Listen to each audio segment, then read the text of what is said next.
உலகெங்கிலும் உள்ள வசந்த் தொலைக்காட்சி நேயர்களுக்கு வணக்கம். இது உங்கள் ரகசிய கேள்விகள். நம்ம ஒரு முக்கியமான விஷயங்களை பற்றி இந்த வாரம் பேச போகிறோம். பாலியலில் என்னென்ன சிக்கல்கள் வருகிறது, கணவனுக்கும் மனைவிக்கும் என்னென்ன பிரச்சனைகளை அவங்க எதிர்கொள்கிறாங்க திருமணத்திலேருந்து. ஏன்னா திருமணம் முடிந்ததிலிருந்து கணவனும் மனைவியும் ஒருவரை ஒருத்தர் அறியாதவர்களாக ஜாதகம் பார்த்து திடீர்னு ஒரு நாள் சேர்த்து வச்சிடறோம். இவர்களில் உறவுகளில் ஒரு பக்கம் பெரிய பிரச்சனைகள் வர்றது ஒரு பக்கம் இருக்க, பாலியல் பிரச்சனைகளும் இவங்களுக்கு வருது. திரும்ப திரும்ப நாங்கள் அந்த மாதிரி நோயாளிகளை பார்க்குறோம்.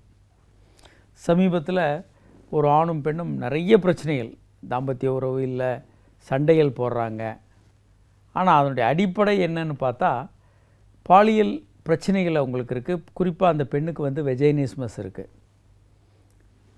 அதை தீர்க்க முடியாமல் மேலும் மேலும் அவங்க பெரிய சண்டையாக்கி பெரிய பிரச்சனையாக்கிக்கிட்டு இருக்காங்கன்றது தான் உண்மை. இது நிறைய கேசஸ் இருக்குது. இதெல்லாம் சரி செய்ய முடியும். அதனால தான் பாலியல் பற்றிய ஒரு அடிப்படையான அறிவு, நாலெட்ஜ் திருமணத்திற்கு முன்பாவது கொடுக்கணும். தேவையான ஒரு கல்வியை இளம் வயதில் கொடுக்கணும். ஒரு விழிப்புணர்வு மாணவர்களுக்கு இருக்கணும். திருமணத்திற்கு முன்பு ஒரு தெளிவான, அட்லீஸ்ட் கல்யாணத்துக்கு அப்புறம் பாலியலில் எப்படி ஈடுபட போகிறோம், என்ன பிரச்சனைகள் இருக்கும், என்ன அதை எப்படி சரி பண்ணுறதுன்ற ஒரு சில விஷயங்களையாவது சொல்லிக் கொடுக்கணும். ஸோ நம்ம இன்றைக்கி அதை பற்றி பேச போகிறோம். பாலியல் பிரச்சனைகள் என்னென்ன இருக்கும், இந்த படத்தை பார்க்குறீங்க, என்னென்னலாம் இருக்கும் அப்படின்னா, ஆண்களை எடுத்துக்கிட்டோன்னா உச்சகட்டம் அடைவதில் பிரச்சனைகள் இருக்கலாம். தாம்பத்திய உறவு பண்ணிக்கிட்டே இருப்பாங்க, ஆனால் எனக்கு உச்சகட்டம் வரலை, விந்து வரலை. இது திருமணத்திற்கு உடனே வந்ததுன்னா குழந்தை பேரும் இல்லாமல் போயிடும் அவங்களுக்கு. இது ஆண்களுக்கு மிகப்பெரிய ஒரு பிரச்சனையாக வரும். அடுத்து பெரும்பாலானவங்களுக்கு வரக்கூடிய ஒரே ஒரு முக்கியமான பிரச்சனைனா சீக்கிரம் விந்து வருது. உலகம் முழுவதிலும் உள்ள ஆண்களில் 70% ஆண்கள் 2 நிமிடங்களுக்கு உள்ளாக தாம்பத்திய உறவில் விந்து வெளியேற்றி முடிச்சிடுறாங்க. இது ஒரு முக்கியமான பிரச்சனை. இதுக்கான தீர்வுகள் இன்றைக்கி பெருமளவு விவாதிக்கப்பட்டிருக்கு உலகமெங்கும். நாமளும் இந்த நிகழ்ச்சியில் சொல்லிக்கிட்டே இருக்கோம், பல்வேறு விஷயங்களை சொல்கிறோம். அடுத்து ஆண்களுக்கான பிரச்சனைகள் அப்படின்னா பைரோனி டிசீஸ், ஆணுறுப்பு வளைஞ்சிருக்கிறது. அது உள்ளே காய்பிடித்து போகிறது. அதுக்கு பல காரணங்கள் சொல்கிறாங்க. அடிபடுறது, செக்ஸில் போகக்கூட வயலண்ட்டாக கொஞ்சம் செக்ஸ் பண்ணும்போது அடிப்படலாம், கொஞ்சம் உள்ள ப்ளீடிங் ஆகி அந்த மாதிரி ஆகலாம். சர்க்கரை நோய் உள்ளவர்களுக்கு வருது, பல்வேறு நோய் உள்ளவர்களுக்கு இது வருதுன்னு கண்டுபிடிச்சிருக்காங்க. அடுத்ததாக ஆண்களுக்கு வரக்கூடிய பிரச்சனை அப்படின்னா செக்ஸில் ஒரு ஆர்வம் இல்லாமல் இருக்கிறது. ஸோ இது எல்லாமே ஆண்களுக்கான பிரச்சனை. விரைப்புத்தன்மை இல்லாமல் இருக்கிறது ஆண்களுக்கான பிரச்சனைகள் அப்படின்னா இது எல்லாத்தையும் பார்க்குறோம். ஸோ உச்சகட்டம் அடைய முடியலை, விந்து வெளியேற்ற முடியலை, சீக்கிரம் விந்து வருது, விரைப்புத்தன்மை இல்லை, ஆணுறுப்பில் வளைந்திருப்பது, அந்த மாதிரியான பிரச்சனைகள். பெண்களுக்கான பிரச்சனைகள் அப்படின்னா இதை விட பல மடங்கு அதிகம். தாம்பத்திய உறவின் போது வலி, அதுக்கான காரணங்கள் அப்படின்னு எடுத்துக்கிட்டால் உள்ள எண்டோமெட்ரியோசிஸ், கர்ப்பப்பையை சுற்றிலும் பெண்ணுறுப்பு இறுக்கமாக இருக்கிறது, வெஜைனிஸ்மஸ். அதே மாதிரி பெண்களுக்கு உச்சகட்டம் அடைய முடியாமல் இருக்கிறது, பெண்ணுறுப்பில் கிருமி தொற்று, பெண்ணுறுப்பில் கிருமி தொற்று, அடிவயிற்றில் கிருமி தொற்று, இப்படி பல்வேறு பிரச்சனைகளையும் பெண்கள் எதிர்கொள்கிறாங்க. ஸோ இதை எப்படி சரி செய்கிறது அப்படின்றதான் முக்கியமான ப்ராப்ளம். இப்போ ஒரு பெண் உச்சகட்டம் அடைய முடியல, இல்லை ஒரு ஆண் உச்சகட்டம் அடைய முடியலன்றது ரொம்ப சிரமமான ஒரு சிக்கலான விஷயம். அதை எப்படி சரி பண்ணுறது? பெண்கள் அப்படின்னா உச்சகட்டம் அடைய முடியல அப்படின்னா, உலகம் முழுவதும் எடுத்த ஆய்வுகள் 50% பெண்கள் உச்சகட்டம் அடைய முடியாமல் இருக்காங்க. 100 முறை செக்ஸ் பண்ணாங்கன்னா 50% பெண்கள் தான் உச்சகட்டம் அடைகிறாங்க. இதை எப்படி பண்ணுறது? அப்போ எப்படி ஒரு பெண்ணை உச்சகட்டத்துக்கு கொண்டு வருது? இந்தியாவில் பல நேரங்களில் பெண்கள்கிட்ட நெருக்கமாக நீங்கள் போய் கேட்டிங்கன்னா, எனக்கு செக்ஸில் எந்த விதமான உணர்வுமே இல்லை, என் கணவர் விரும்புகிறாரு அதனால் நான் பண்ணுறேன், குழந்தை பெற்றுக்கிறோம் அப்படின்னு சொல்லுவாங்களே தவிர, செக்ஸில் உச்சகட்டம் அடைவதை பற்றி அவங்களுக்கு எந்த விதமான ஒரு முழுமையான கண்ணோட்டமும் இல்லாமல் இருக்கிறத பார்க்கலாம். ஸோ இதை எப்படி சரி பண்ணுறது? ஒன்று, பெண்ணை எஜுகேட் பண்ணணும். கிளைட்டோர்ஸ்னால் என்ன, அதை எப்படி தூண்டணும், மற்ற செக்ஸ் உறுப்புகள் ஏ ஸ்பாட்டுன்னா என்ன, B spot, G spot, various positions, various விஷயங்களையும் அவங்களுக்கு சொல்லித்தர்றது. அதேமாதிரி ஆணுக்கு, பார்ட்னருக்கு தெரியாமல் இருக்கிறது. ஆணுக்கு ஒன்றுமே தெரியல, அவங்க பெண்ணையும் எதையும் தெரிஞ்சிக்கவும் முடியாது. ஆண்களாலே தெரிஞ்சிக்கலன்னா பெண்களுக்கு இன்னும் சிரமம். ஸோ பெண் உச்சகட்டம் அடைய முடியாமல் இருக்கிறது. அதே மாதிரி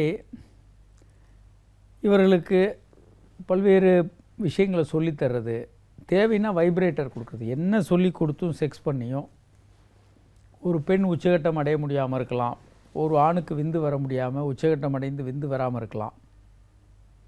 இவங்கெல்லாம் வைப்ரேட்டரை பயன்படுத்தலாம். ஒரு காலர் இருக்காங்க. ஹலோ, சொல்லுங்கள். மீஞ்சூர்லேருந்து பேசுகிறேன் சார். நான் மாத்திரை வாங்கி சாப்பிட்டேன். மாத்திரை வாங்கி சாப்பிடக்கூடாதுங்க. பொதுவாக உங்கள் மாத்திரை தான் சார். மருத்துவர்கள் தான் சார் 60 நாளைக்கு. மருத்துவர்களை முதல்ல பார்த்து செக் பண்ணி அதுக்கப்புறம் தான் நீங்கள் மருத்துவரின் பரிந்துரையின் பேரில் மாத்திரைகள் வாங்கி சாப்பிட்ணும். அது ரொம்ப ரொம்ப முக்கியம். முதல்ல உங்களுக்கு ஏதாவது பிரச்சனைகள் இருந்தால் முதல்ல மருத்துவர்களை போய் பார்க்கணும். மருத்துவர்களை பார்த்து உங்களுக்கு என்ன பிரச்சனைன்னு சொல்லி அவங்க தேவையான செக்கப் செய்யணும். அதற்கப்புறம் மருந்துகள் பரிந்துரைச்சாங்கன்னா அந்த மருந்துகளை வாங்கி பயன்படுத்தணும். அப்போ தான் பலன் இருக்கும். நீங்களாக கடைகளில் மருந்து வாங்கி சாப்பிட்றது பலன் இருக்காது. சரி, இப்போது ஒரு பெண் எப்படி உச்சகட்டம் அடைய செய்வது, அவங்களுக்கு கற்றுக் கொடுப்பது. வைப்ரேட்டர் போன்ற கருவிகளை பயன்படுத்தி ஒரு பெண் உச்சகட்டம் அடையலாம். வைப்ரேட்டரை பயன்படுத்தி ஒரு ஆண் உச்சகட்டம் அடையலாம், விந்து வெளியேற்ற முடியும். அதே மாதிரி சில பொசிஷனில் பெண் உச்சகட்டம் அடைகிறதுக்கு வாய்ப்புகள் அதிகம். பெண் ஃபீமேல் ஆன் டாப், பெண் மேலேருந்து ஆண் கீழேருந்து செக்ஸ் பண்ணுறது. பெண் அவங்களுடைய கிளைட்டோர்ஸ் ஆண் மேலே ரப் பண்ணி ஒரு உச்சகட்டம் அடைய முடியும்.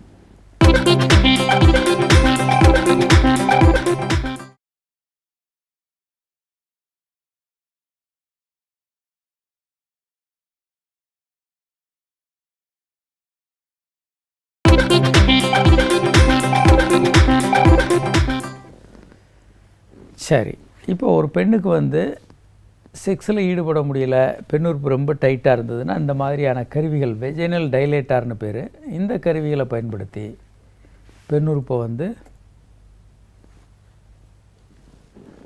லூஸ் பண்ணலாம்.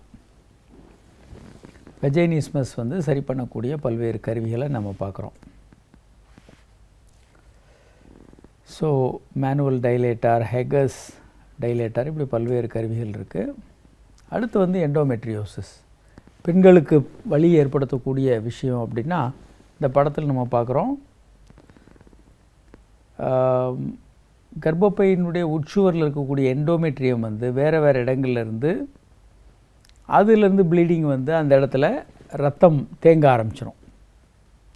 இதை எண்டோமெட்ரியோசிஸ்ன்னு சொல்கிறோம். இதை மருந்துகள் மூலமும் ஓரளவுக்கு கட்டுப்படுத்தலாம்.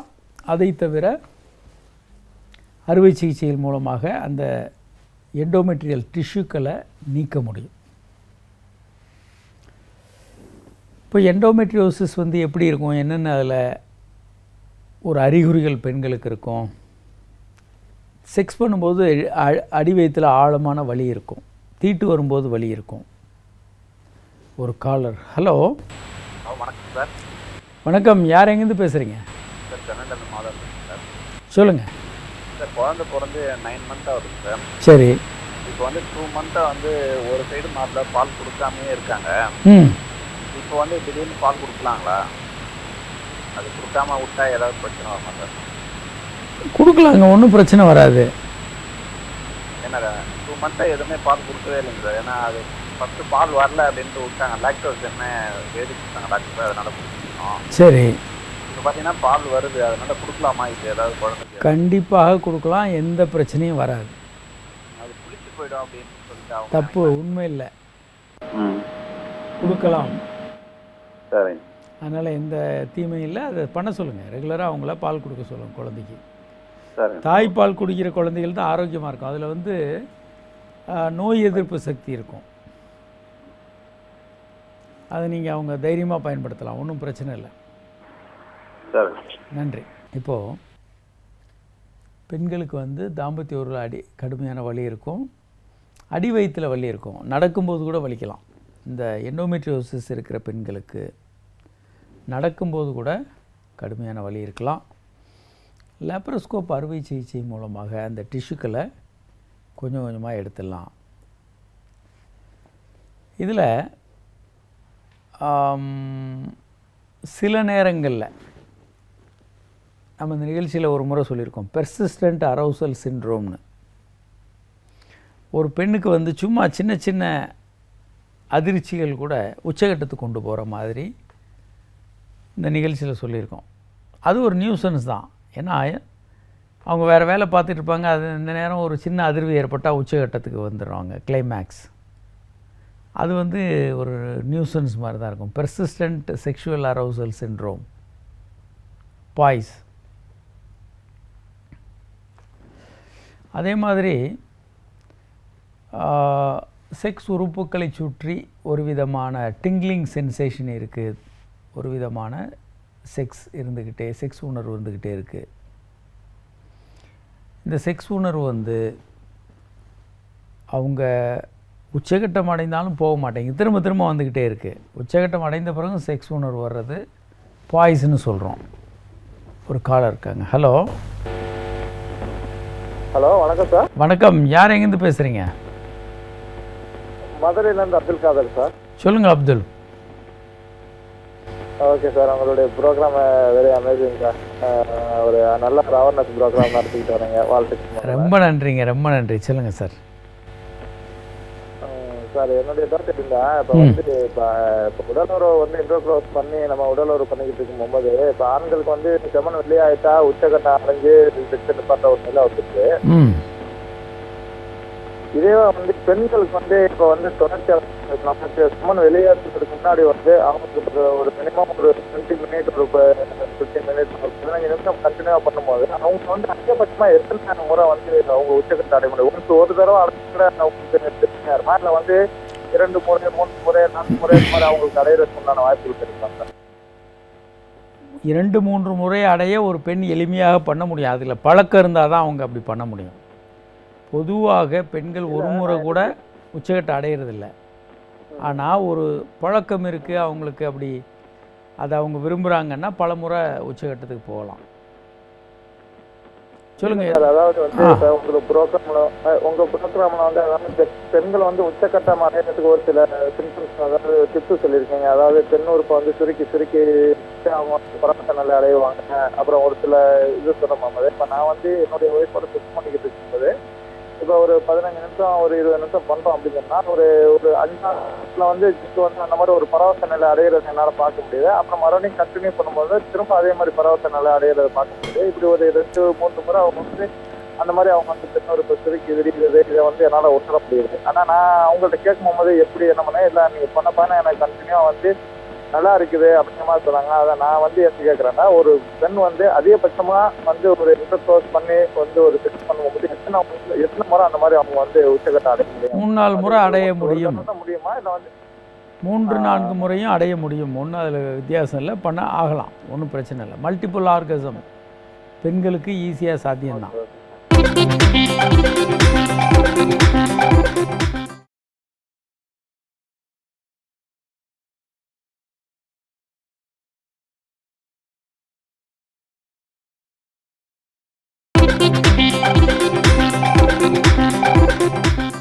ஸோ இதுக்கு என்ன ட்ரீட்மெண்ட் கொடுக்கலாம்? எந்த நேரமும் உச்சகட்டம் அடைகிற மாதிரி ஒரு பெண் இருந்தாங்கன்னா ஆன்டி டிப்ரெசன்ட் போன்ற மருந்துகள் பெரிய அளவுக்கு அவங்களுக்கு பயனுள்ளதாக இருக்குது. சரி, இந்த படத்தில் பார்க்குற மாதிரி கடுமையான வயிற்று வலி, பெல்விக் இன்ஃப்ளமேட்டரி டிசீஸ், அடிவயிற்றில் கிருமி தொற்றல் இருந்தால் என்ன பண்ணலாம்? இது வயிற்று வலி, அதே மாதிரி பெயின், செக்ஸ் பண்ணும்போது பெயின் வர்றது, இது இந்த கிருமி தொற்றை சரி பண்ண முடியும். சரியான மருந்துகளை கொடுத்து குணப்படுத்த முடியும். ஒரு காலர் இருக்காங்க. ஹலோ. Hello sir. வணக்கம். யார் எங்கேருந்து பேசுகிறீங்க? சார் சோழிங்கலேருந்து பிரபு சார். சொல்லுங்கள் பிரபு. சார் அதான் ஒய்ஃப் டெலிவரி ஆகி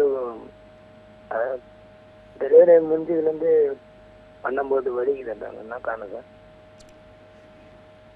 டெலிவரி ஆன பிறகு இப்போ செக்ஸ் பண்ணும்போது வலிக்குதுன்றாங்களா? ஒன்று அவங்களுக்கு அந்த டெலிவரி பண்ணும்போது பெண்ணுறுப்பை கொஞ்சம் கட் பண்ணியிருப்பாங்க. அந்த காயங்கள்லாம் சரியாக ஆறிச்சான்னு பாருங்கள். அடி வயிற்று கிருமி சிசேரியன்னாலையும் சில நேரம் வலிக்கலாம்.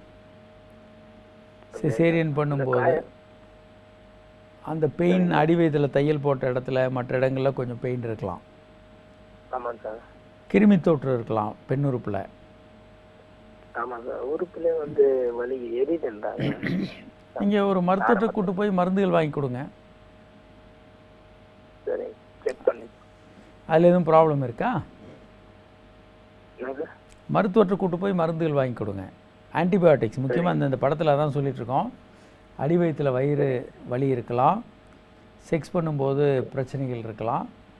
முக்கியமாக மருந்துகள், அடி வயிற்றில் வலி இருந்ததுன்னா மருந்துகள் பெரிய அளவுக்கு பிரயோஜனமாக இருக்கும். ஆன்டிபயோட்டிக்ஸ் அந்த கிருமிகளை முற்றிலுமாக எடுத்துரும். வேறு ஏதாவது காரணமாக இருக்கான்னு டாக்டர்கள் செக் பண்ணாங்கன்னா கண்டுபிடிச்சிருவாங்க.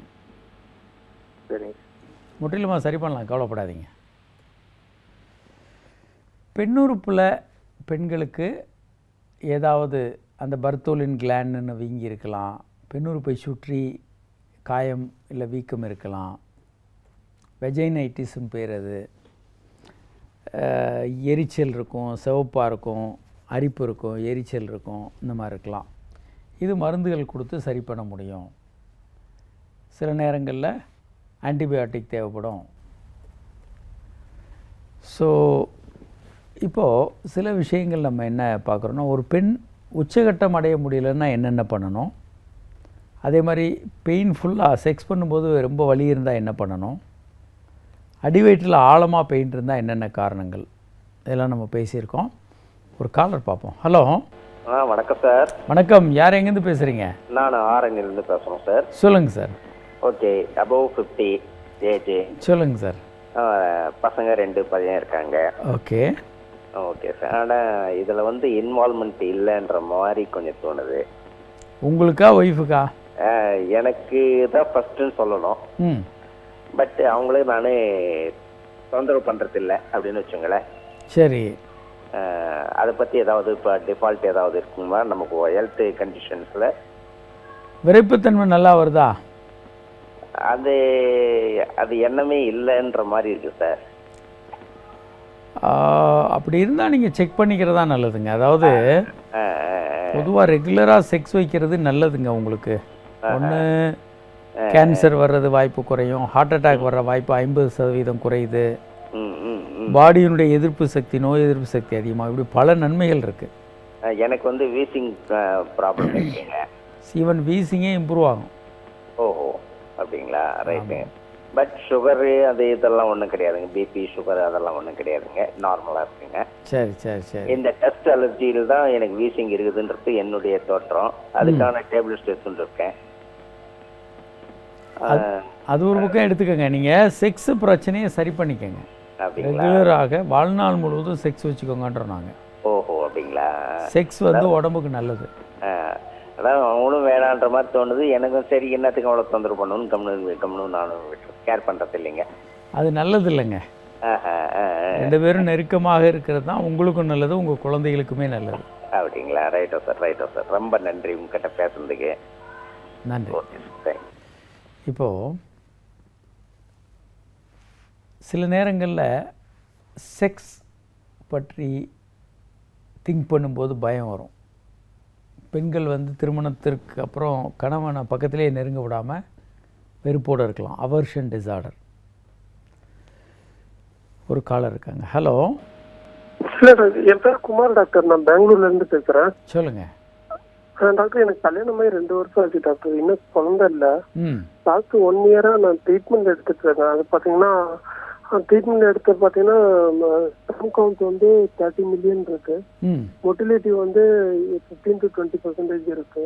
ம் மார்பாலஜி 10% இருக்கு. ஸோ அவங்க 1 இயர் கிட்ட டேப்லெட்ஸ் தான் நிறையா கொடுத்தாங்க. பட் எந்த இம்ப்ரூவ்மெண்ட்ஸும் இல்லை டேப்லெட்னால.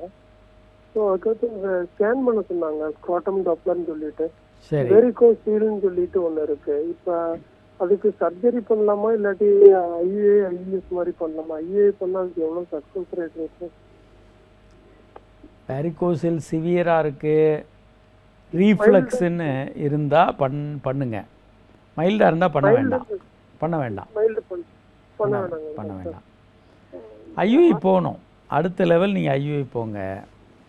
ஐயுஐயில் ஒரு 15-20% சக்ஸஸ் இருக்கும். அதில் சக்ஸஸ் ஆகலை, 3 முறை 6 முறை பண்ணியும் சக்ஸஸ் ஆகலைன்னா ஐவிஎஃப் போன்ற முறைகளுக்கு நீங்கள் அடுத்ததாக போக வேண்டியதான். Okay doctor. இல்லை ஏன்னா நிறைய பேர் வந்து 30 மில்லியன் மொட்டிலிட்டி ரொம்ப கம்மியாக இருக்காங்களா, ஐஏ பண்ணுறதுக்கு டைரெக்டாக ஐபிஎஃப் சஜஸ்ட் பண்ணுறாங்க. அதான் இப்படி ஐஏ பண்ணிட்டு பண்ணலாமா இல்லை ஐபிஎஃப் டைரெக்டாக? ஒரு 3 முறை 6 முறை ஐயுஐ பண்ணிக்கங்க, அப்புறம் ஐவிஎஃப் பண்ணுங்க. சரிங்க டாக்டர். சக்ஸஸ்ஃபுல்லாக இருக்கும், ஒன்றும் கவலைப்படாதீங்க. வேண்டாங்க. சர்ஜரி பண்ண. Okay doctor. Grade 3, grade 4, grade 3 மாதிரி வேரிகோசில் இருந்தால் சர்ஜரி பண்ணலாம். கிரேட் 1 கிரேட் 1 இருந்தால் பண்ண வேண்டாம். சரிங்க. நன்றி. Okay, thank you. இப்போது செக்ஷுவல் அவர்ஷன், பல பெண்களுக்கு செக்ஸே வந்து ஒரு பயமாக இருக்கும். செக்ஷுவல் ஆக்டிவிட்டி பண்ண போகிறோம், இன்றைக்கி ஃபஸ்ட் நைட் இருக்குது, இல்லை செக்ஸ் பண்ண போகிறோன்னாலே பயப்பட ஆரம்பிச்சிடுவாங்க, பயந்துருவாங்க. கை கால் உதறல் இருக்கும், வாமிட்டிங் வரலாம், இதெல்லாம் பிரச்சனைகள் இருக்கும். இதை ட்ரீட் பண்ணுறதுக்கு சில தெரப்பீஸ் இருக்குது. அது பண்ணாங்கன்னா இவங்க ரொம்ப ஸ்மூத்தாக சரியாயிடுவாங்க. ஒரு காலர். ஹலோ. ஹலோ, வணக்கம். யார் எங்கேருந்து பேசுகிறீங்க? வணக்கம் சார். நான் பழனியிலிருந்து பேசுகிறேன். சொல்லுங்கள் சார். சார், எனக்கு பார்த்தீங்கன்னா ஏஜ் வந்து 21 ஆகுது. சரி. என்னோட அந்த ஸ்காட்டம் பார்த்தீங்கன்னா சார் லெஃப்ட் சைடு வந்து ரொம்ப பெருசாக இருக்குங்க சார். சரி. அது வந்து எப்படிங்க, ஹைட்ரோசி லெவலில் ஹெர்னியாவா இல்லை வேறு ஏதாவது சிஸ்டிக் ப்ராப்ளமானு தெரிஞ்சுக்கணும் சார். முதல்லங்க இளைஞர்கள் எல்லாருமே ஓகேங்க சார். விரைப்பைகளை செக் பண்ண கற்றுக் கொடுக்கணும். எப்படி பெண்களுக்கு மார்புகளை செக் பண்ண கற்றுக்கணுமோ இளைஞர்களுக்கு விரைப்பைகளை செக் பண்ண கற்றுக் கொடுக்க வேண்டும். ஓகேங்க சார். அவர்கள் வந்து விரைப்பையை தொட்டு எப்படி இருக்குது அப்படின்னு சொல்லி அவர்களால் அசஸ் பண்ண முடியணும். ஓகேங்க சார். விரைப்பைகள் பெருசாக இருக்கா அல்லது ஊற்றி நீர் கோர்த்து பெருசாக தெரியுதான்றதை நம்ம பார்க்கணும். ஓகேங்க. அதாவது ரைட் சைடு பார்த்தீங்கன்னா சிறுசாகவும், லெஃப்ட் சைடு பார்த்தீங்கன்னா ரொம்ப பெருசாகவும் இருக்குங்க, நீளமாக பார்க்கணுங்க. டாக்டர் யாராவது செக் பண்ணணும். சில நேரம் நார்மலாக இருக்கிறத நோய் இருக்கிறதுன்னு ஒரு பேஷண்ட் நினைக்கலாம், இல்லை உண்மையிலேயும் பெருசாக இருக்கலாம். அதனால் ஒரு தகுதி வாய்ந்த மருத்துவர்கள் யாராவது உங்களை பரிசோதிக்கணும். வேற வீக்கம் இருக்குது அப்படின்னா அவங்க கண்டுபிடிச்சிருவாங்க. குடல் எதுவும் இறங்கி இருக்கா, நீர் கோர்த்து இருக்கா, வேறு எதுவும் பிரச்சனை இருக்கான்னு கண்டுபிடிச்சிருவாங்க. கண்டுபிடிச்சானா அதுக்கான சரியான மருந்துகளை நீங்கள் சாப்பிட்டு சரி பண்ணிக்கலாம். ஓகேங்க. இப்போ நான் ஃபிசிக்கல் ஆக்டிவிட்டிஸ் பார்த்தீங்கன்னா ஒரு ஸ்போர்ட்ஸ் இதெல்லாம் வந்து எடுத்துக்கலாங்க சார், இல்லை அவாய்ட் பண்ணிக்கிறது பெஸ்ட்டுங்களா? அந்த இடத்துல வலி ரொம்ப இருந்ததுன்னா கொஞ்ச நாளைக்கு ஸ்போர்ட்ஸ் அவாய்ட் பண்ணுங்கள், நார்மல் ஆகிற வரைக்கும். ஓகே. ஓகேங்க. வலி ஒன்றும் இல்லை, பெயின் இல்லைன்னா நீங்கள் நார்மல் விஷயங்களை பண்ணலாம். ஓகேங்க சார். ஃபுட் ஐட்டம் இந்த மாதிரி ஃப்ரூட்ஸ் அந்த மாதிரி ஏதாவது பெஸ்ட்டு, அந்த மாதிரி ஏதாவது சஜஷன்? அது மாதிரி ஒன்றுமே இல்லைங்க. அது என்னன்னு பார்த்து சரி பண்ணிக்கங்க, மருத்துவரை பார்த்து சரி பண்ணிக்கங்க, வேறு எதுவுமே இல்லை. ஓகேங்க. நன்றி. ஸோ செக்ஷுவல் விருப்பம் ஏன் குறையுது ஆணுக்கும் பெண்ணுக்கும்? சில நேரம் வயசாக ஆக ஆணுக்கும் பெண்ணுக்கும் விருப்பம் குறையலாம், செக்ஸில் இன்ட்ரெஸ்ட் குறையும். உடல் ரீதியான காரணங்கள், சாப்பிடக்கூடிய மாத்திரைகள், தூக்க மாத்திரை, வேறு மனநோய்க்கான மாத்திரை, பிபி மாத்திரை, மன ரீதியான காரணங்கள், கணவன் மனைவி சண்டை போட்டுக்கிறது, பிரச்சனை பண்ணுறது, இந்த மாதிரி மன ரீதியான காரணங்கள் இருக்கலாம். இந்த மாதிரி பல காரணங்களால் அவங்களுக்கு செக்ஸில் பிரச்சனைகள் வரலாம். இல்லை ஆர்வம் குறைவாக இருக்கிறது, ஆர்வமே இல்லாமல் இருக்கிறது வேறு, ஆர்வம் குறைவாக இருக்கிறது என்னென்ன காரணங்கள்? பெண்களுக்கு வந்து இப்போது பல நேரம் கணவனோட சண்டை போட்டுட்டு மனம் வெறுத்து போயிருப்பாங்க. ஆண்களுக்கு விரப்புத்தன்மையை கொண்டு வர மாதிரி பெண்களுக்கு வயக்ரா போன்ற மருந்துகள் இல்லை, ஃப்ளிஃபான்சரின் என்ற மாத்திரை இப்போ வெளிநாடுகளில் அப்ரூவ் ஆகிருக்கு பெண்களுக்கு, ஆனால் இந்தியாவில் அது கிடையாது. அதே மாதிரி பெண்களுக்கு கொடுக்கக்கூடிய ஆண் ஹார்மோன் கொஞ்சம் கொடுக்கலாம், அது வந்து செக்ஸ் ஆர்வத்தை அதிகமாக்குதுன்னு கண்டுபிடிச்சிருக்காங்க. அது மாதிரி ஹார்மோன் பிரச்சனைகள் வந்து அவங்களுக்குள்ள பிரச்சனையை உண்டு பண்ணலாம். இது இந்த மாதிரி நிறைய காரணங்கள் இருக்குது. நம்ம தொடர்ந்து நிறைய விஷயங்களை பேச போகிறோம். தொடர்ந்து நிகழ்ச்சியை பாருங்கள். இன்று இந்த நிகழ்ச்சியில் பங்கு பெற இயலாத வாசகர்கள் உங்கள் கேள்வியில் எங்களுக்கு SMS மூலமாக அனுப்பலாம். 9841266666 என்ற எண்ணுக்கோ 94494444 என்ற எண்ணுக்கோ உங்கள் கேள்வியில் எங்களுக்கு SMS மூலமாக அனுப்பலாம். அல்லது hi@drkamarajhospital.com என்ற மின்னஞ்சல் முகவரிக்கு உங்கள் கேள்வியில் எங்களுக்கு மின்னஞ்சலில் அனுப்பலாம். மீண்டும் நாளை சந்திப்போம். வணக்கம்.